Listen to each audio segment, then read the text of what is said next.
वैज्ञानिकांनी 9 सिस्टीम्स आहेत पृथ्वीच्या, ज्याच्यामध्ये आपण काही एका विशिष्ट मर्यादेत जर राहिलो तर आपल्याला शाश्वतपणे जगता येऊ शकेल पृथ्वीवर. पण आज या 9 पैकी 6 मर्यादा आपण ओलांडलेल्या आहेत. 6 गोष्टींसाठी आपण धोक्याची पातळी ओलांडलेली आहे. पण हे मुद्दाम मी ह्यासाठी दाखवते की 9 पैकी 6 संस्था अशा आहेत, 6 सिस्टीम्स अशा आहेत की ज्याच्यामध्ये आपण धोक्याची पातळी ओलांडलेली आहे.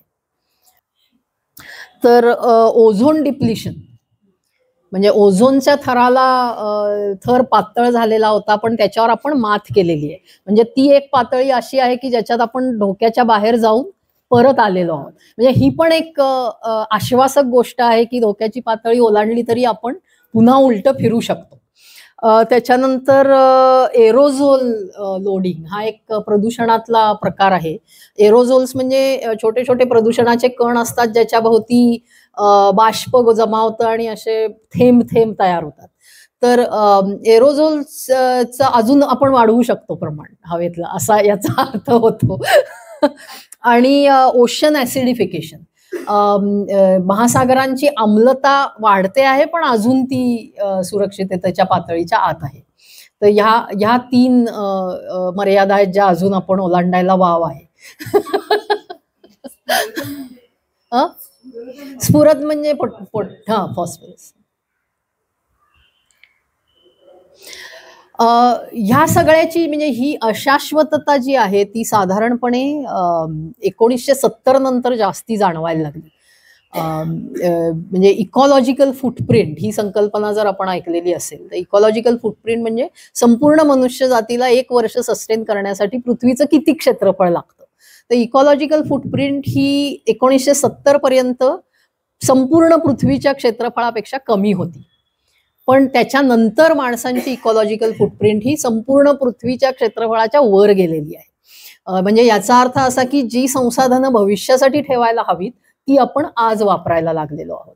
तर हा जो बदल आहे तो मुख्यतः शहरीकरण आणि बऱ्याचशा तंत्रज्ञानाचा, विशेषतः खनिज इंधनांचा वापर याच्याशी जोडलेला आहे. शहरीकरणात म्हणजे विशेषतः आधुनिक शहरीकरणामध्ये आपण एक अशी एकरेषीय अर्थव्यवस्था निर्माण केली की पृथ्वीतनं आपण संसाधनं घेतो आणि त्याचा वापर करतो आपण एक समृद्ध जीवन स्वतःसाठी निर्माण करण्यासाठी, आणि त्यातून आपण कचरा निर्माण करतो जो आपण फेकून देतो.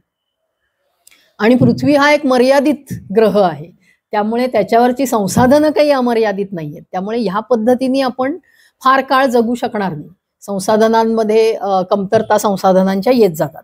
आता याच्यातही काही संसाधनं अशी आहेत की जी नव्याने निर्माण होतात पुन्हा पुन्हा, पण काही संसाधनं अशी आहेत की जी संपून जाणार आहेत. त्यामुळे जर आपल्याला हे थांबवायचं असेल तर आपल्याला संपून जाणाऱ्या संसाधनांचा वापर कमी करून जी पुन्हा पुन्हा आपल्याला तयार करता येणार आहेत अशा संसाधनांकडे जायला पाहिजे. तर त्यालाच सर्क्युलर इकॉनॉमी असं म्हटलं जातं. तर त्या दिशेने आपण वाटचाल करायला हवी, पण ते कळतं पण वळत नाही अशी काहीशी परिस्थिती आहे. पण हा जो आपला पर्यावरणावरती होणारा अनिष्ट परिणाम आहे तो मुख्यतः ह्या आपला जो कन्झम्पशन पॅटर्न किंवा संसाधनांचा वापर करण्याच्या पद्धतीत जो बदल झाला औद्योगिक क्रांतीनंतर, त्याच्यामुळे तयार झालेली ही समस्या आहे. आता याच्यावर उत्तर कसं शोधायचं? तर दरवर्षी जर आपला संसाधनांचा वापर खूप जास्ती होतोय तर तो कमी करण्यासाठी आपल्याला 2 गोष्टींचा विचार करावा लागेल. एक म्हणजे किती माणसं संसाधनांचा वापर करतायत, आणि दुसरं म्हणजे प्रत्येक जण संसाधनांचा किती वापर करतोय. म्हणजे पॉप्युलेशन आणि कन्झम्पशन, लोकसंख्या आणि संसाधनांचा उपभोग, या दोन्ही गोष्टींकडे आपल्याला बघायला हवं.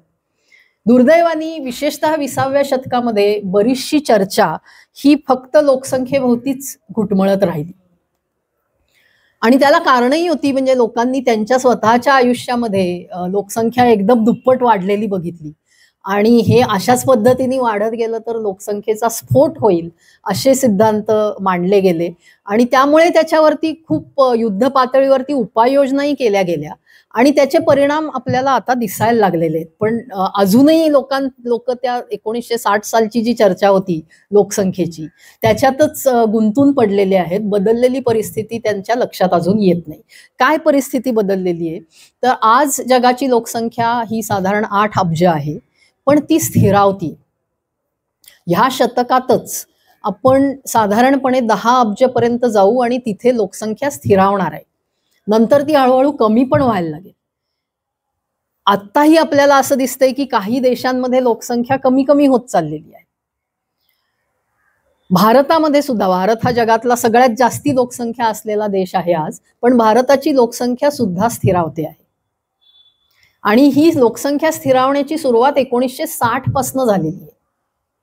1960 नंतर जन्मदर दरवर्षी कमी कमी होत गेलाय. म्हणजे लोकसंख्येत नव्याने येणाऱ्या माणसांची संख्या दरवर्षी कमी होत गेली.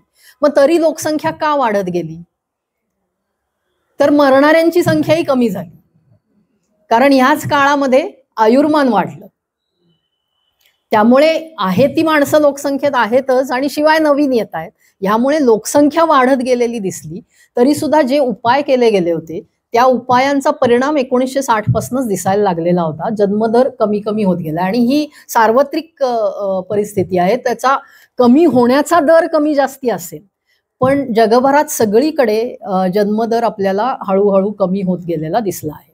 भारतात सुद्धा वेगवेगळे दावे केले जातात, पण आकडेवारी जर बघितली तर सर्व समाज समूहांचा जन्मदर कमी होत गेलेला आहे.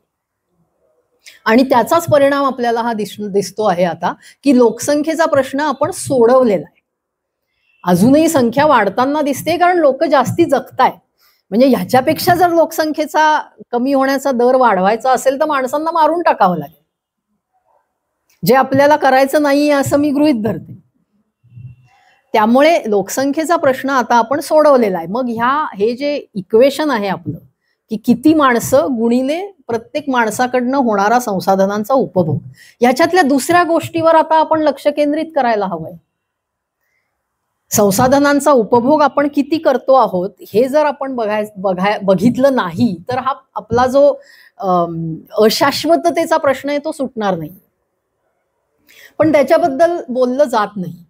याचं एक कारण असंही आहे की जो वर्ग आज बोलता आहे त्या वर्गाचाच संसाधनांचा वापर जास्ती आहे आणि त्यामुळे लोकसंख्येकडे बोट दाखवणं हे खूप सोपं असतं. म्हणजे दिवाणखान्यांमध्ये बसून चर्चा करताना लोकसंख्या किती वाढली आहे ह्याच्यावर खूप गंभीरपणे चर्चा केली जाते, पण आपला संसाधनांचा उपभोग काय आहे याच्याकडे आपली बघायची तयारी नाही. तर संसाधनांच्या उपभोगाबाबत आकडेवारी जी आहे ती अशी आहे की जगातले 10% लोक जे आज श्रीमंत आणि उच्च मध्यम वर्ग ह्या गटामध्ये आहेत ते जगातली 50% संसाधनं वापरतात आणि 50% माणसं अशी आहेत की ज्यांना केवळ 10%च संसाधनं उपलब्ध आहेत. त्यामुळे आपण जेव्हा असं म्हणतो की आता आपल्याला माणसांच्या संसाधनाचा वापर कमी केला पाहिजे, तेव्हा कोणत्या माणसांच्या संसाधनांचा वापर ह्याच्याबद्दलही बोलणं आवश्यक आहे.